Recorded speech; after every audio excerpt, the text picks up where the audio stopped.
हर सोमवार रात वही सफर, वही सड़क, वही सन्नाटा।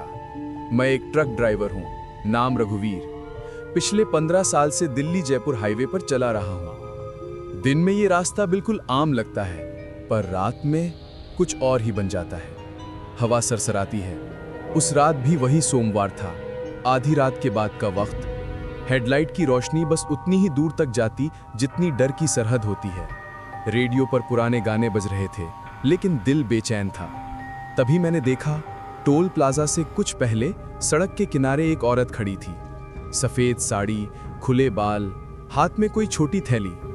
पहले पहले सोचा कोई लिफ्ट मांग रही होगी, पर जैसे ही ट्रक पास आया, उसने सिर उठाया और मुस्कुरा दी। वो मुस्कान ठंडी थी, जैसे किसी बर्फीले पानी में डूबा चेहरा। मैं कांप गया। मैंने एक्सीलरेटर और दबा दिया और वो आकृति पीछे छूट गई। पर शीशे में देखा, वो अब भी मुझे देख रही थी।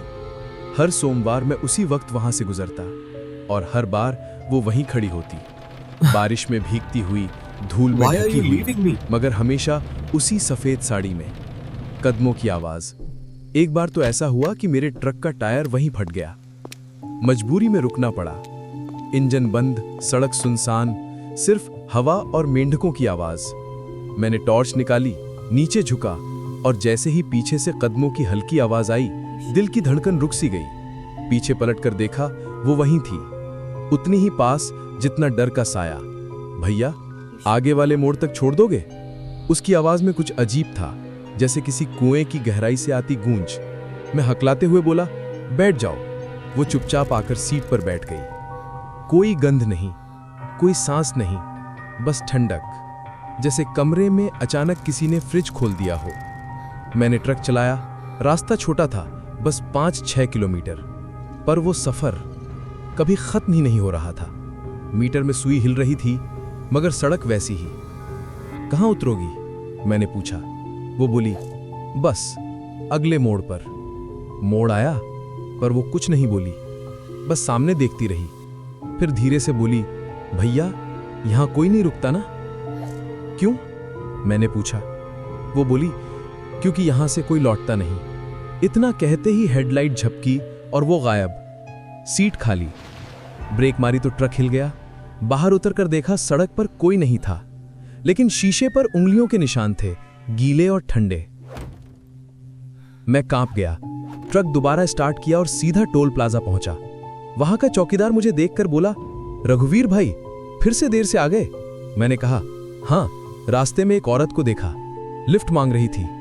वो चुप हो गया, फिर धीरे से बोला, भाई, वो औरत असली नहीं है। मैं हंसने लगा। क्यों, भूत थी क्या? वो बोला, हां, पिछले साल इसी दिन इसी टाइम उस मोड़ पर एक एक्सीडेंट हुआ था। एक औरत ट्रक से टकराई थी, ड्राइवर भाग गया। तब से हर सोमवार रात वो लिफ्ट मांगती है। जिसे भी वो मिलती है, उसका अगला सोमवार नहीं आता।